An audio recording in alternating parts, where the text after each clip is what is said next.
Groggy, mate. I'm just looking for this rare phenomenon. I don't understand.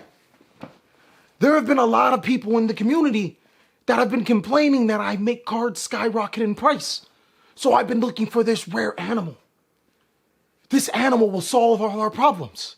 It's the animal that gives a fuck. And I just can't seem to find it. What's going on with ya, big dog? And it is an amazing Tuesday. I hope that your Tuesday is going phenomenal. And if it isn't, well, don't let what happened at the beginning of the Tuesday ruin the rest of your Tuesday. Speaking of such, I definitely got some cards that you should sell before they plummet in price. Some people say that I'm normally wrong about the market. Well, two other cards that we've been right about recently is Battle de Fleur dropping from its $120 price tag. You remember when I told you to sell that and everybody was like, you crazy. And I was like, no, I'm not. Well, turns out, no, I'm not. And it even works in the inverse. There's also a card named Trap Eater I told you guys to buy before it skyrocketed in price, and Chris Brown, look at me now. I'd be a liar if I told you I hit on every single prediction, but I get so many right so often that the misses don't even matter. Unless you're talking about my misses. My misses matters to me. And by misses, I mean Sabrina. Yeah, the flat booty girl. So today we're going to be talking about cards that you should sell before they plummet in price. Not only does Battle of Chaos have some phony Yu-Gi-Oh card prices right now, there are some other cards that have reached their peak pricing potential, and if you have additional copies, maybe you should look onto flipping them for some additional cash. Without further ado, let's start talking about the first card, mate. The first card I want to talk to you about is probably a card that a lot of newer players are picking up. But I have to tell you, unfortunately, that this is not a card you want. Blue Eyes Jet Dragon is from the Battle of Chaos set and actually doesn't even have an amazing effect. So other cards can't be destroyed by battle, but he can. Furthermore, if a Blue Eyes White Dragon is destroyed by a card effect while he's in your hand or graveyard, you get to summon him. Just avoid destroying Blue Eyes. There are way too many ways to just circumvent playing around Blue Eyes White Dragon if you know your opponent is playing this card. On top of that, you need to have this card in your hand or graveyard while Blue Eyes White Dragon is in your hand, making it another card that you don't necessarily need to make your engine, just a nice card to summon to your side of the field after your opponent gets rid of your main win strategy. Now come on, mate, does that make any sense? That's just a whole nother beast you don't want to deal with. What makes the situation worse is that at the time of making this video, Blue Eyes Jet Dragon is the second most expensive card in Battle of Chaos, clocking in at a whopping $24 a copy. Please guys, do me a favor, sell this card right now and wait in, I don't know, 3 days, and then you can pick it up for a lot cheaper. But cards from Battle of Chaos aren't the only cards I'm going to pick on today. There's definitely some cards that don't deserve to be in their price point. One is Rise of the Mega Monarch. Now I understand, Rise of the Mega Monarch actually has an amazing effect. Being able to spin cards on your opponent's side of the field and place cards on the top of your opponent's deck. If you play this in the full Under-Reach strategy, you can place cards in your graveyard to the top of your deck, allowing you to activate cards like Dimensional Shifter. That is cool, but $50 for a Rise of the Mega Monarch? Now I really don't want to take off this hat and show you conspiracy, Callie. All right, we'll do it. So, Konami is already ahead of the game. You think that they gave a deck absolute power without making a reprint?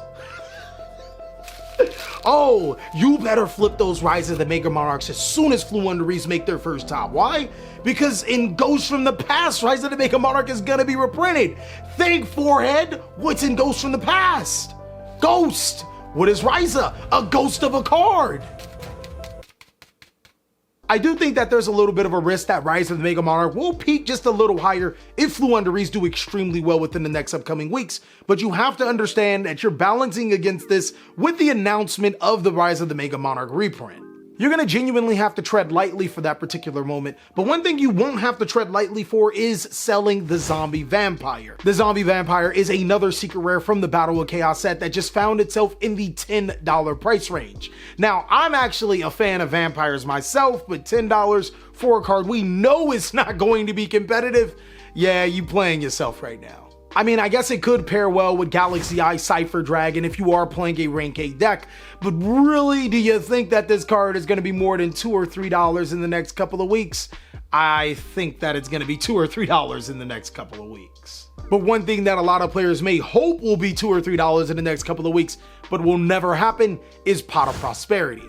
Pot of Prosperity is not only being a card that is skyrocketing in price even as we speak, mainly because of the limitation of Pot of Desires. I know the Yu-Gi-Oh market doesn't make sense sometimes, because if you were playing a deck that could play Prosperity, you probably were playing Prosperity versus Desires. But yeah, this card's spiking right now. It's actually hitting its peak price potential at about $150 a pop.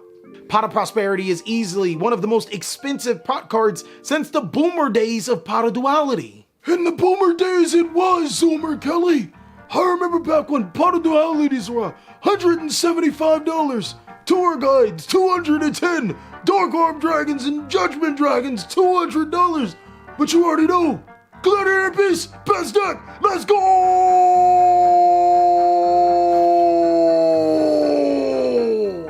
Pot of Prosperity definitely feels like one of those cards that you need as a competitive player. But if you're one of those players that just so happen to be playing a deck that doesn't need it or have extra copies, then you probably should be flipping your Pot of Prosperities right now, not because of any impending reprint, just because this might be as high as it gets. I know somebody with 9 copies of Pot of Prosperity that needs to sell them. You need to start selling cards, Callie. Don't hoard cards, sell cards. But one thing I am no longer hoarding, I am pressing that sell button on, most definitely, is a card that I told you to buy before it skyrockets in price. Come on, guys. We buy cards to sell them, then buy to sell them. Trap Eater is a card that is ballooned in price at about $14 per copy. I think those players, those times that I told you to spend $2 or $3 for the card, have definitely paid off. This was a long-term investment that actually just so happened to be a long-term investment. And the reason why players are buying it like crazy is because it's an answer to skill drain. That's the reason. And while I do like the fact that Trap Eater is a level 4 tuner monster that can help Sword Soul players not only play past skill drain, but also be a tuner monster to help them with Hockley-Fibrix plays and Synchro Summon, I don't think that this price is necessarily real. Or maybe I'm just happy that I've made almost triple the amount on each of them. Trap Eater is 100% at that dynamic is if you bought them low, then selling them now doesn't mean anything to you. And if you want to keep them for longer, well, you didn't spend a lot of money on them, so it's a win-win situation. Now, speaking of Sword Soul, a card that you definitely should be looking to get rid of is Sword Soul Secret Sovereign. Like, do Sword Soul players even play this card? I mean, it's not necessarily a bad card. It allows you to draw a card and it allows you to banish cards on the field, but $29 is very, very high. Especially when you consider the fact that Sword Soul Shishao is a card that you play 2 of inside of the Sword Soul deck and is significantly cheaper than this card.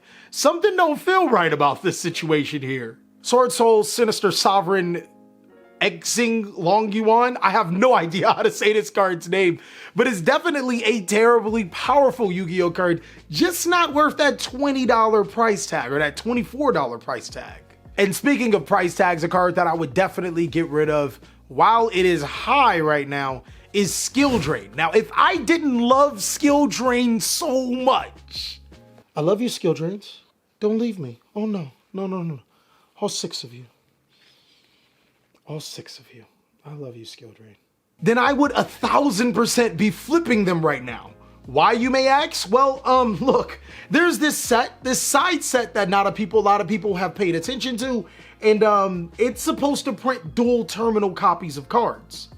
For some reason, you think Skill Drain is excluded from this? If you have dual terminal Skill Drains, I would 100% be selling them right now, like 1000% sell them right now. But on top of that, I do think that Skill Drain will get another ultra rare reprint inside of Ghosts from the Past. I don't know, maybe I'm paranoid, maybe I'm a little bit hopeful because I will hoard those Skill Drains too.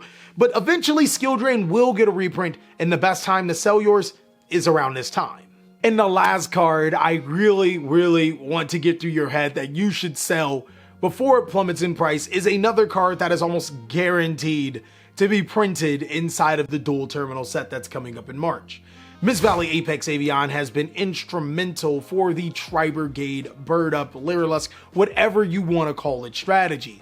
It's also really good inside of the Fluenderie strategy, a strategy that gets support in Battle of Chaos. Now, I'm not saying that Konami isn't a group of smart guys, but if I gotta put on my tin foil helmet again, We already know that Skill Drain came off the forbidden list because it's going to get that reprint inside of the Hidden Arsenal set. We also know that Mist Valley Apex AVIAN comes in a Hidden Arsenal form, so it wouldn't make any sense for Konami not to reprint said Mist Valley Apex AVIAN, a card that works in Fluundereese. You already know birds don't exist, but that is for another story inside of said Hidden Arsenal set. Why? This what's hidden? Birds. Duh, Fluundereese hidden meta. Let's go! Mist Valley Apex Avians are pretty much booming in price in every single category. Go ahead and flip them now before the dual terminal, the highest rarity, gets another reprint. And that is all that I have for the cards that you should sell before they plummet in price. Please let me know. Are you entertained? Glue Eaters, are you hating? More importantly, what are some other cards that players should be selling? Also, be sure to check out these videos, and if you want to buy some awesome merch, because you're going to make some money off of selling, right? Go ahead and go to TheCaliEffect.com, as I'll catch you on the next one.